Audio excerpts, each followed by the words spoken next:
Good morning বন্ধুরা, টুকি kitchen ব্লগে তোমাদের সবাইকে জানাই স্বাগত। আজকে সকাল থেকে ব্লগটা শুরু করছি। প্রথমে সকালবেলা উঠে ঠাকুরকে প্রণাম করে সকালটা শুরু করলাম। তো সকালবেলায় আমি উঠে এই ঘরটা চলে এসেছি। চলে এসে বিছানা টিছানা গুছিয়ে নিচ্ছি। ওই ঘরে বাবু আর ওর বাবা এখনও ওঠেনি, তো আগে আমি এই ঘরটা গুছিয়ে নিই, তার জন্য এই ঘরে চলে এসেছি। এই ঘরে এসে বিছানাপত্র আমি পরিষ্কার করে নিলাম। বালিশ প্রথমে কম্বলটা ভাঁজ করে রেখে দিয়েছি, তারপর বালিশ টালিশ গুছিয়ে বিছানাটা সাট করে গুছিয়ে রাখছি।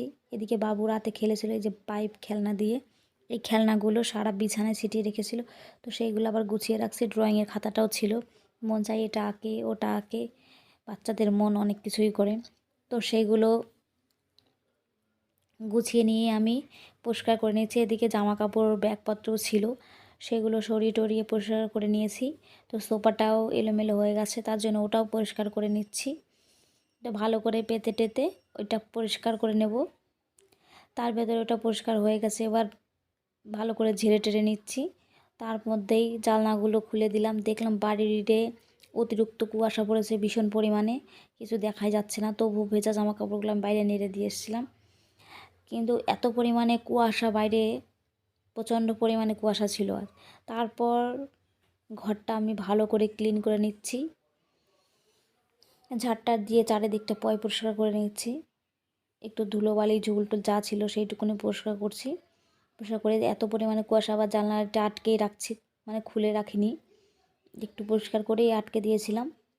তো তারপরে ঘরটা ক্লিন করছিলাম, ডাইনিংয়ে নিচ টিচ দিয়ে বেশ পরিষ্কার করে নিচ্ছি। পরিষ্কার টরিষ্কার করে ঝাড় দিয়ে আমি বারান্দায় নিয়ে এসেছি সব কিছু, কারণ বারান্দার ওখানেই ওর যে বালতিতে ফেলি ডাস্টবিন সেটা ওখানে আছে। তো তারপরে ঘরের মধ্যে জিনিসপত্র যেটা এলোমেলো ছিল আমি সেটাও পরিপাটি করে গুছিয়ে নিচ্ছি। বাবু খাতাটাতে এলোমেলো করে ফেলে, তারপর সব কিছু গুছিয়ে এখানে রেখে দিচ্ছি। ঘরটাকে ক্লিন করছি, ক্লিন করে নিয়ে এখন বাইরে নিয়ে যাচ্ছি। সবার পর্দাটা দিয়ে আমি এটা আটকে দিচ্ছি, যাতে মানে না হয়, নোংরাটা ভেতরে না যায়। তারপর এই ট্রলি ব্যাগটা তোমাদের দাদা ভাই অফিস থেকে পেয়েছে আর কি, মানে সবাইকে গিফট করেছে হয়তো, হ্যাপি নিউ ইয়ারে শুনলাম। তো আরও কিছু ছিল, তা তো উনি ওই শত কিছু ট্রলি ব্যাগটা শুধু নিয়ে এসছে। আর তারপর আমি আর কথা বাড়াচ্ছি না, এদিকে এই ঘরটায় চলে এসেছি, মানে বারান্দায় চলে আসলাম। বারান্দায় এসে ওসব রাখলাম, রেখে বারান্দার পরিষ্কার করে ক্লিন করেছি। এই ঘরটাও নিয়ে নিলাম, বাবু ওঠেনি, দেখালাম। তারপর রান্না শুরু করে দিয়েছি, রান্না প্রায় হয়ে এসছে, মাছের তরকারিটা হয়ে এসছে, নামিয়ে নেব। তার মধ্যে দেখলাম তোমাদের দাদা ভাই কী করছে এই ঘরটায়, তাই এসে একটু দেখে গেলাম, দেখলাম ফোনে কাজ করছে উনি, তো অফিস যাবে তাই একটু বসে আছে ওখানে। তারপর বাবুকে আমি ডাকলাম, বাবু ওঠ। বাবু আবার তার ভেতরে আমাকে ডাকছিল, দুষ্টুমি করছিল উঠে। তারপর তরকারিটা হয়ে গেছে, এখন নামিয়ে নিচ্ছি। এদিকে জল গরম বসিয়ে দিয়েছি, তোমাদের দাদাভাই স্নান করে অফিস যাবে। তো খুবই ঠান্ডা বাইরে আর কুয়াশা, তার জন্য গরম জল দিয়ে স্নান করে। তো তারপর আমি আবার এসেছি ঘরে, দেখি উনি উঠেছে কিনা। তো তারপর উঠে রান্নাঘরে চলে এসেছি। তো রান্নাঘরের সাথেই আমার এইটা, মানে জামাকাপড় মেলার দড়ি, এই যে আমার ফুল গাছগুলো একটা ফুল ফুটেছে সেটাও তোমাদের দেখাচ্ছি।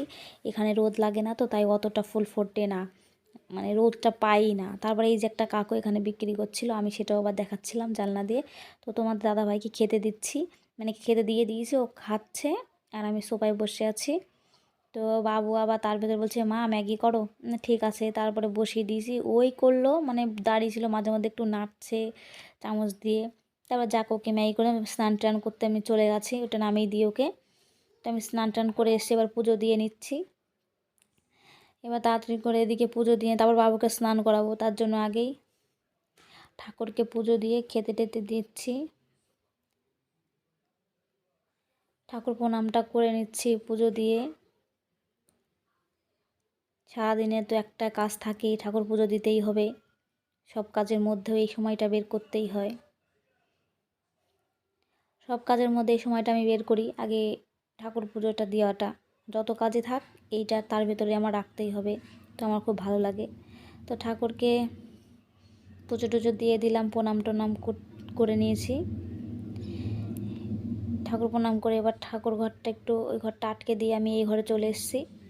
এই ঘরে এসে একটু গল্প করছিলাম, তো বাবু ছিল পাশেই, তো তো আমি তখন বলছিলাম যে এখানে বসে একটু রোদে, হালকা রোদ আসছিলো তো ওখানে বসেছিলাম। তারপর চলে এসেছি ঘরে, বাবাকে জল গরম দিয়ে দিয়েছি, দিয়ে ঘরে মানে বাথরুমে ঠান্ডা করতে দিয়ে এসে বললাম বই নিয়ে বস, তার আগেই বলেছি।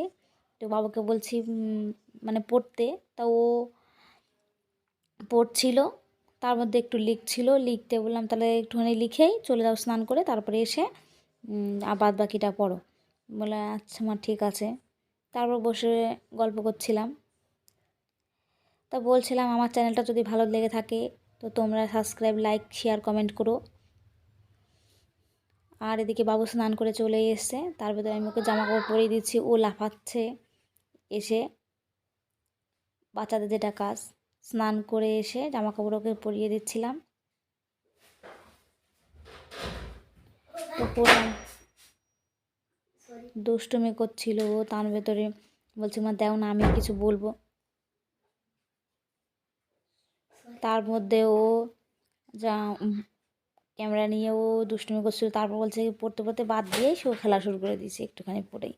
তা পড়াটা হয়ে গেছে, ও খেলছে, গাড়িটি সব খাটের উপরে নিয়ে এসছে, খাটের উপরে নিয়ে পুরো সাজিয়ে নিয়েছে, এখানে ওখানে বালিশ দিয়ে দিয়ে কোল বালিশ দিয়ে খেলছে। তারপর তোর খেলা টেলা হয়ে গিয়ে ওর পড়ার টাইম, আমি রেডি হয়ে নিয়েছি, ওকে পড়তে দিতে যাব।